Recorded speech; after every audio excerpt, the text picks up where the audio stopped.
Jadi teman-teman, aku mau berbagi ringkasan tentang novel The Loyal Pin atau Pinpak. Novel ini digadang-gadangkan akan dibuatkan series yang akan diperankan oleh Frin dan Becky. Jadi aku sudah merangkum beberapa bab yang mungkin kalau kalian penasaran untuk lebih jelasnya lagi, silakan teman-teman membaca novelnya.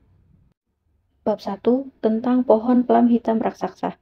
Jadi, di sini itu menceritakan tentang seorang putri bangsawan dari kerajaan Sawetwarit. Dia bernama Putri Anilapat Sawetwarit, atau biasa disebut Putri Anin. Putri Anin bersama pelayannya, yang sudah dia anggap seperti teman, saudara, bahkan keluarganya sendiri. Pelayan itu bernama Prik. Bab 1 di sini lebih menceritakan tentang kenakalan yang dilakukan oleh Putri Anin, di mana Putri Anin ini sangat suka memanjat pohon untuk mencuri buah-buah plam yang berada di atas. Dia terus-menerus mengambil buah plam dan menjatuhkannya ke bawah, sampai halaman terasa penuh dan sampai dia sendiri merasa kelelahan. Bahkan, Prik yang berada di bawah pun selalu mengingatkan agar Putri Anin ini segera turun, karena takutnya akan ada seseorang yang melihatnya. Namun, beberapa kali juga Putri Anin menghiraukan apa yang dikatakan Prik. Jadi, dengan sangat terpaksa, Prik melakukan kebohongan. Dia mengatakan kepada Putri Anin bahwa Kun Pracom akan segera menghampirinya. Kun Pracom di sini sebagai petugas atau penjaga istana yang sangat ditakuti oleh semua orang, di mana Kun Pracom ini akan menghukum siapapun yang telah melanggar aturan-aturan istana. Setelah mendengar hal itu, akhirnya Putri Anin merasa kaget dan ketakutan, sehingga dia tiba-tiba terjatuh dari atas sehingga menyebabkan lututnya terluka. Sementara Putri Anin juga mencari-cari di mana keberadaan Kun Pracom. Akhirnya, Prik juga mengakui perbuatannya, bahwa dia menyesal telah membohongi Putri. Putri Anin yang merasa kesal, berpura-pura tegas, bahkan marah pada Prik, sampai Putri Anin menakut-nakutinya. Dia berkata bahwa kalau Putri Anin pulang ke istana dengan keadaan terluka seperti ini, pasti semua pelayan akan mengkhawatirkannya. Belum lagi ayahnya, ibunya, dan kakaknya yang akan segera tahu. Mereka pasti akan segera menghukum Prik. Prik yang merasa ketakutan terus-menerus menyesali perbuatannya. Sampai akhirnya, Putri Anin puas menindasnya. Kemudian, Putri Anin memiliki sebuah ide, di mana dia menyarankan untuk bersembunyi saja membalut lukanya di istana Buah Sompu. Kalau ada orang lain, Prik nggak akan berani buat berlaku seperti ini, karena takut dihukum dan dikeluarkan dari istana. Tapi, karena kebaikan Putri Anin, yang selalu menganggap Prik adalah teman dan keluarganya. Prik merupakan orang yang selalu dicari oleh Putri Anin saat bangun tidur, pulang sekolah, bahkan dalam keadaan apapun. Putri ingin agar Prik selalu di sisinya setiap hari untuk melakukan hal-hal nakal bersama. Oke, kembali lagi ke cerita apa itu Istana Buah Sumpu. Jadi, istana ini merupakan istana yang sederhana kediaman Putri Padmika. Putri Padmika ini merupakan saudara jauh, tapi masih mempunyai hubungan dekat dengan marga Sawetwarit.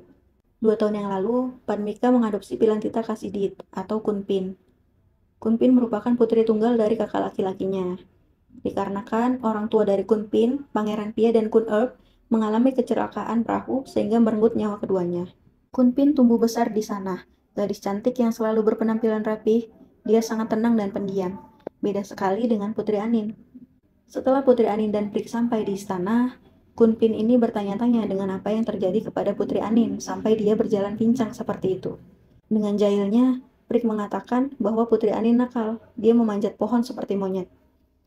Wajah Kunpin yang awalnya manis, kini menjadi penuh dengan kekhawatiran. Kunpin memarahi Prik agar Prik berhenti menuduhnya terlalu banyak. Melihat Prik yang menunduk ketakutan, bukannya ikut memarahinya, justru Putri Anin malah ikut menggodanya. Dia bilang bahwa dia ingin menjadi seperti monyet, seperti yang dikatakan Prik. Kunpin yang merasa kesal, segera meminta Prik untuk mengambilkan kotak P3K untuk membalut luka di lutut Putri Anin. Saat mereka hanya berdua, Kunpin tetap memperlakukan Putri Anin layaknya seorang putri. Namun, beberapa kali Putri meyakinkan agar Kunpin tidak membawa hal-hal kerajaan saat bersamanya. Kunpin terus saja bertanya-tanya, kenapa Putri Anin memanjat pohon itu? Siapa yang menyuruhnya melakukan itu? Putri Anin hanya bisa tersenyum dengan manis sambil memperlihatkan lesung pipinya. Dia bilang akan membagi buah itu untuk Kunpin. Kunpin hanya bisa giling-giling kepala sambil melihat noda-noda di tubuh Putri Anin. Dengan sigapnya, Kunpin membersihkannya sambil mengomelinya. Putri Anin memutuskan berhenti berdebat. Dia hanya tertawa bahkan tidak habis pikir. Dia mendengar bahwa seluruh orang mengatakan bahwa Kunpin ini sangat pendiam. Tapi ini apa? Sepanjang waktu, Kunpin terus berbicara dan mengomelinya. Saat Prik datang membawa kotak P3K, Kunpin segera membalut lukanya. Kunpin yang terus khawatir bertanya-tanya pada Putri Anin, apakah dia sudah merasa membaik? Dengan menyebalkannya, Putri Anin mengatakan bahwa Putri Anin merasa lebih baik ketika Kunpin berhenti mengeluh.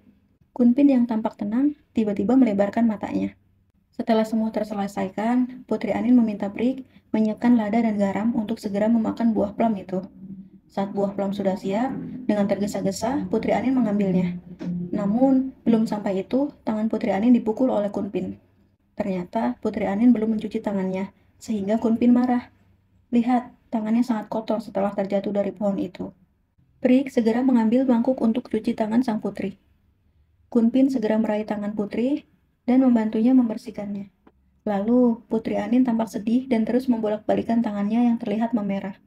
Melihat hal itu, Kunpin memperhatikan tangan Putri Anin yang begitu lembut, sehingga ia merasa luluh dan jatuh hati. Kunpin segera meraih tangan Putri Anin dan membelainya. Apakah kamu terluka karena aku? Dengan senyum manis andalannya, Putri Anin pun menggoda Kunpin. Rasa sakit telah hilang sejak pertama kamu mengusap tanganku. Kamu bisa memukulku kapan saja yang kamu inginkan.